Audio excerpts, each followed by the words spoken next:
Stay on with us as Group Captain Augustine is also joining us. Group Captain Augustine, I know it's too early to come to any sort of conclusion, but having said that, if you simply go by the images that we are broadcasting right now, what do you really make of it? Because I want to go frame by frame of what really happened. We were also trying to break it down for our viewers, the 30 seconds from the takeoff to the time that the maneuver takes place, and then we see a complete nosediving of the aircraft itself. What do you really make of it?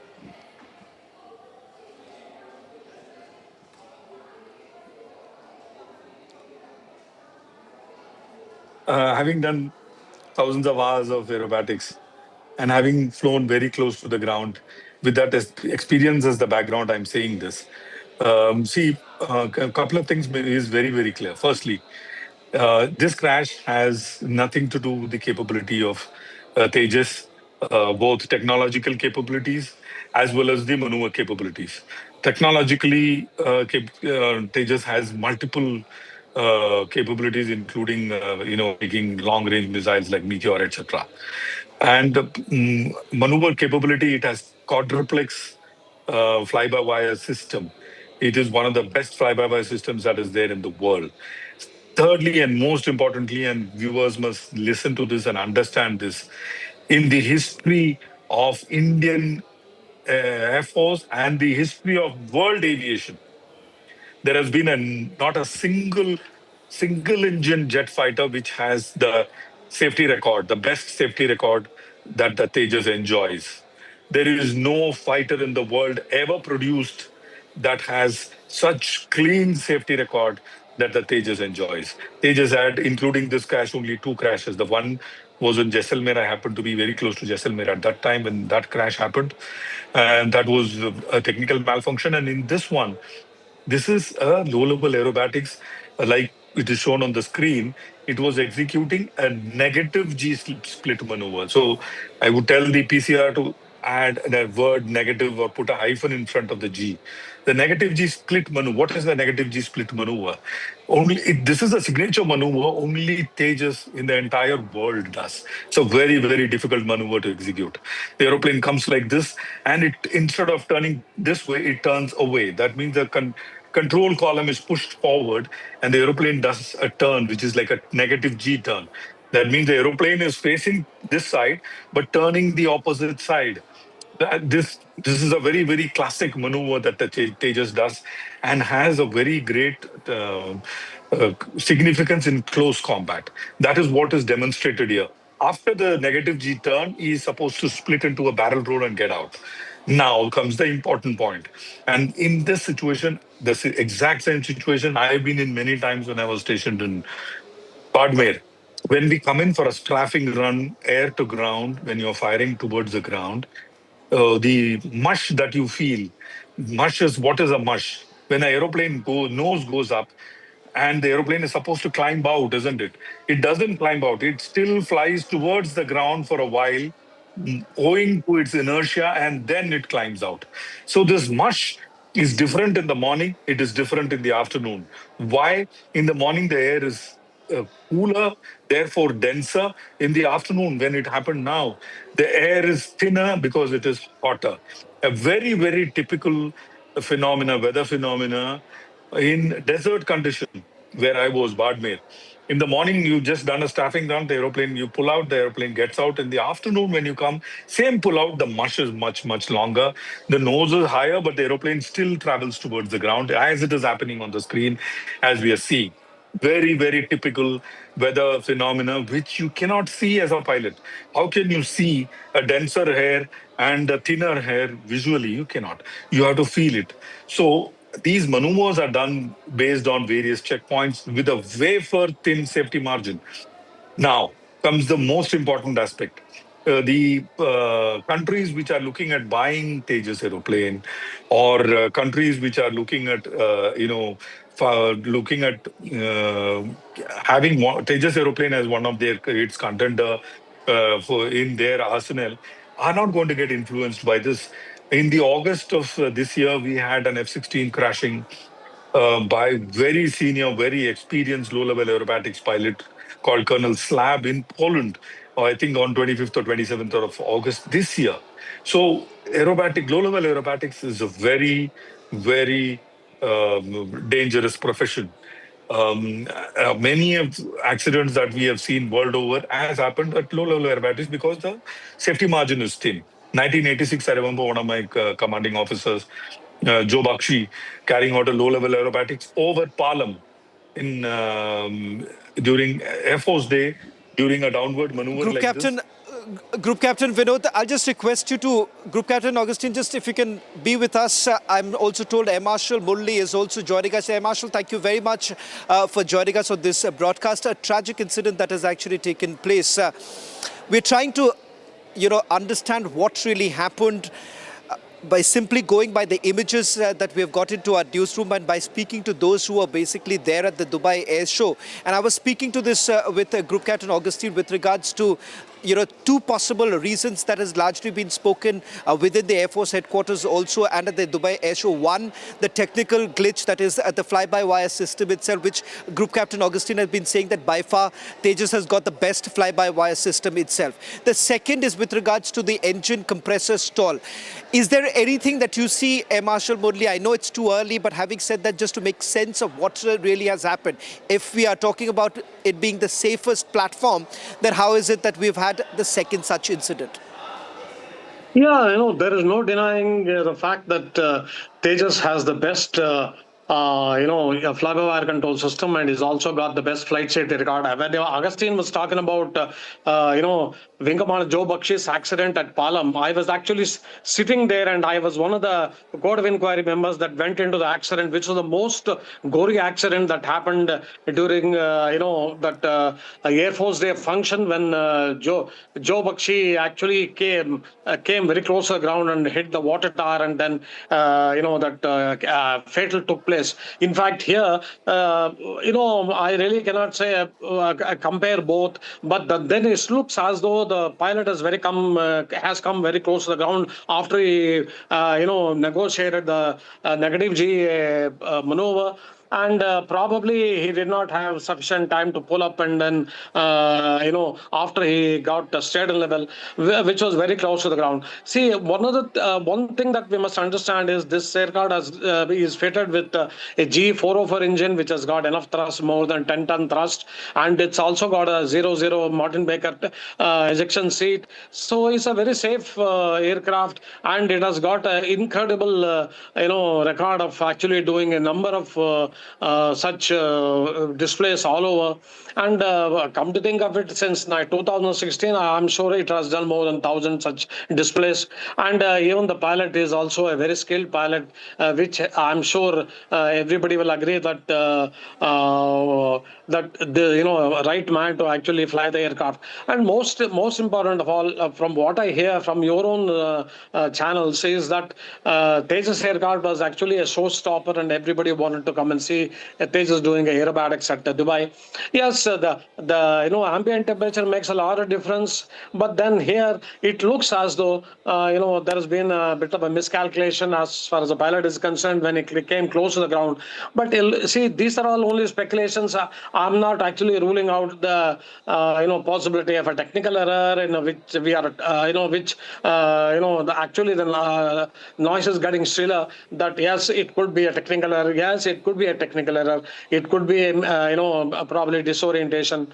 Or probably the ambient temperature may have played into all this. But then the fact of the matter is, once the court of inquiry, they decide what exactly has happened in this most gruesome accident, then only we will know. But notwithstanding all this, Tejas Mark 1, which actually that was a glittering example of our indigenous effort, what is being termed today as Atmanirbhar Bharat and all that, so it's a glittering example, and then it has done yeoman service to Indian Air Force and to the nation. And this aircraft going down like this, it's very unfortunate. And for some of us who have been associated with the fighter aircraft for a number of years, this is a scene that we really cannot digest. Marshal Murli, just, I'd request you to stay on with us, and I want to take a quick question from Group Captain Augustine also. Group Captain Augustine, you may have seen that over the last few days there was an attempt to carry out some sort of a propaganda with regards to LCA Tejas. Air Marshal Murli, I want to take this with you only, that, there has been a concerted effort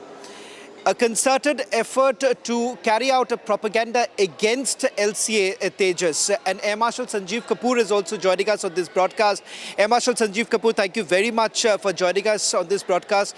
I know it's a tough moment, a difficult moment for all of us, given the fact that it is considered to be one of India's finest aircraft platform.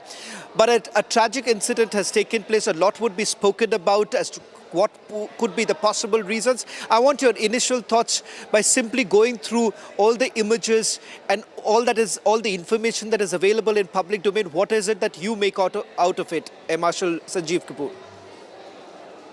Accident has taken place close to ground. These maneuvers are practiced, rehearsed, cleared, and are closely monitored. So to say that this barrel roll was the one which would have led to the next maneuver is absolutely in order. Now, at this stage, the videos which are coming, and we also have only the same information that we are seeing on your channels, that something has gone wrong. And the aircraft is mushing into the ground at a very fast pace. Close to the ground, the altitude is slightly higher. It could be the pilot is attempting relight in case of an engine failure. If there's a control malfunction, he would be trying to recover. Why he couldn't eject, we don't know.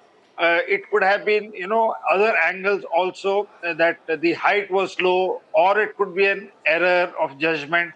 One cannot say till the court of inquiry has actually ascertained what the real cause is. But what is the most painful thing is that this aircraft, being a showstopper yesterday and grabbing all the global attention, today is getting attention for the wrong reason. Our enemies, our adversaries left no stone unturned to indicate the water drain as the water coming out from the parked aircraft from the water drain as a fuel leak would find absolutely full thing laid on platter for them today to pull down the machine platform. And this accident happening on a foreign soil in front of international media and aviation fraternity will further tarnish some sort of this thing. But as the other panelists have said, that this aircraft has been flying for very long, has been in service for last 9 years, with the 3 squadrons nearly operational. The aircrafts are flying day in and day out, and the aircraft took part in Op Sindoor. This being the first fatal crash, we had one ejection earlier, is absolutely okay. But to lose a trained pilot, and that too a skilled test pilot, is very, very sad. And the squadron and the complete fraternity would be in complete shock along with the family. This is very, very unfortunate. Marshal Sanjeev Kapoor, I'll request you to stay on with us, because it is also very important for all of us here that we do our duty to put out the news of LCA Tejas and what it has basically achieved over these years, because Air Vice Marshal Murli, there is a concerted effort. There is a propaganda that has been doing the rounds over the last few days, and this would just add fuel to the fire. But I just want to take a quick, response from you with regards to the journey of LCA Tejas itself. It has had its own ups and downs, a lot of deliberations that have taken place at the Indian Air Force itself. You've been part of many such deliberations also. Air Vice Marshal Murli, I just want a quick journey of the LCA Tejas from you. There's been many ups and downs, and all of us are been a party to it. But then, actually, there was also a big debate about the engines that need to go into the aircraft. And in fact, I was part of one such discussion at headquarters. But then, notwithstanding all the ups and downs, and Tejas was very successfully inducted. And then there was there was a small issue about the award of the final operation clearance by Similac, which was actually given in 2019, if I remember correctly. So, but then the Tejas have done a yeoman service. Both the squadrons, which are based at Sulu, they have done a tremendous service despite all the ups and downs. In fact, ups and downs started when Dr. Kota, actually started the, actually Tejas limited production, limited series production, LSPs at Aeronautical Development Agency. Yes, it went through a lot of twists and turns during its initial stages, but then finally the final product came over, and then the manufacturing license was given to HAL, and HL started manufacturing, and by which time Dr. Kota had already left Eddie. So, so many things have happened in the past as far as the Tejas is concerned, and then there was also a lot of negative publicity with respect to the first indigenous fighter of our nation as to why it's not coming out, why it's taking so much of time. We have invested so much of money, and all those such talk was there. But then the Tejas proved all that wrong. It was inducted very successfully, and then it did a human service. Now I think we should all put all this in the back burner. We should not really worry about it. But the fact of the matter is, Tejas, in fact, which has had an excellent flight safety record, that actually going down in such a way at the Dubai, it's very unfortunate. Yes, actually, you were just now telling me that, our adversaries will really go to town with this information and then start a negative campaign, which I'm sure they would have done in the social media already. Yes, very unfortunate. But then we know how to weather all this and come out successful. But notwithstanding this, even though such a fatal has taken place, and I'm sure the squadron, Indian Air Force, and the family of the ill-fated pilot, they must be. We really know they must be going through a real miserable time. But notwithstanding all that, Tejas is still a wonderful aircraft. Is a greatest Right. addition to the Indian Air Force. Well, thank you very much, Air Vice Marshal Murli, as well as Air Marshal Sanjeev Kapoor, for joining us and putting this to perspective. Undoubtedly, there will be attempts that would be made by our adversaries to perhaps twist this, carry on